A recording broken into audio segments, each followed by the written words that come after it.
But Donald Trump's habit of shooting from the hip and his frequent disregard for accuracy pushed Prime Minister Narendra Modi to simply stop taking his calls. That's the central question raised in a New York Times report. Officially, the last confirmed phone call between the two leaders happened on June 17. The timing was dramatic. Trump had just walked out of the G7 summit in Canada in a storm, cancelling a bilateral with Modi that was meant to happen on the sidelines. During that call, Trump requested Modi a quick stopover in Washington. The answer from New Delhi was a polite no. The Prime Minister already had a scheduled trip to Croatia, but Indian officials later admitted there was more at play. New Delhi worried that Trump might engineer a photo op between Modi and Pakistan's Army Chief Asim Munir, who had been invited for lunch at the White House the same week. For India, being hyphenated with Pakistan on US soil was a red line, an image the Modi government could not afford. During that same June 17 call, Trump reportedly once again told Modi that he had solved the military conflict between India and Pakistan. He even suggested that Pakistan would nominate him for the Nobel Peace Prize and implied that India should do the same. The report claims Modi pushed back firmly, making clear that the ceasefire had been arranged directly between India and Pakistan, with no US involvement. The exchange reportedly left Modi visibly frustrated. Despite Modi's rejection, Trump repeated his claims publicly, further aggravating New Delhi. After that episode, ties between India and the US began to fray. Trump slapped a 50% tariff on Indian goods. Trade deal negotiations collapsed over India's reluctance to open its agriculture and dairy sectors.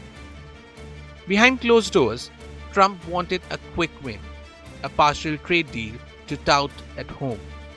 But when US officials tried to set up another Modi-Trump call, New Delhi hesitated.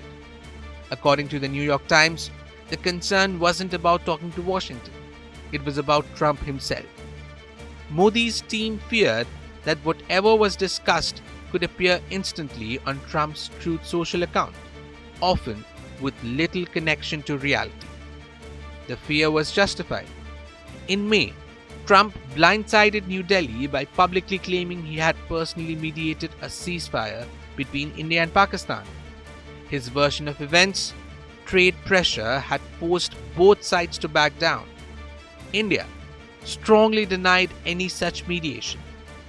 प्रधानमंत्री मोदी ने राष्ट्रपति Trump को स्पष्ट रूप से कहा कि इस पूरे घटनाक्रम के दौरान कभी भी किसी भी स्तर पर भारत अमेरिका ट्रेड डील या अमेरिका द्वारा भारत और पाकिस्तान के बीच मध्यस्थता जैसे विषयों पर बात नहीं हुई थी। सैन्य कार्रवाई रोकने की बात सीधे भारत और पाकिस्तान के बीच दोनों सेनाओं की एग्जिस्टिंग चैनल्स के माध्यम से हुई थी और पाकिस्तान के ही आग्रह पर हुई थी। प्रधानमंत्री मोदी ने जोर देकर कहा कि भारत ने न तो कभी मध्यस्थता स्वीकार की थी, न करता है और न ही कभी करेगा। इस विषय पर भारत में पूर्ण रूप से राजनीतिक एकमत है। Yet, Trump repeated the claim several times, and he didn't stop there. At one point, he even threw out random numbers about fighter jets being shot down during the clashes, leaving Indian officials baffled. 6 of them made peace, not just solved them, made peace.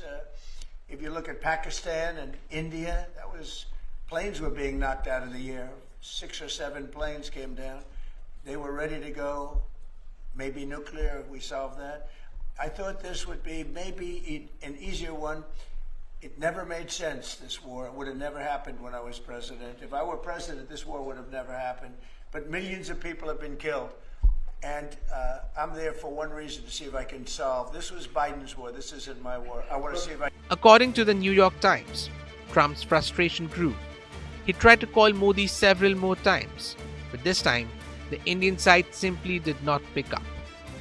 The White House denies such calls were made, but reports say Trump's irritation was visible. For India, the calculation was simple: avoid being dragged into unpredictable theatrics. For Trump, the silence was a personal slight. The unanswered calls captured something bigger: a wider trust gap, a fear in New Delhi that substance could be lost in Trump's theatrics, and a reminder that India's foreign policy is not built on impulse, but on careful calculation. In Washington, the phone rang. In New Delhi, they went unanswered. Between Trump's off-the-cuff style and Modi's strategic caution, the silence spoke louder than words. Bureau Report, India Today Global.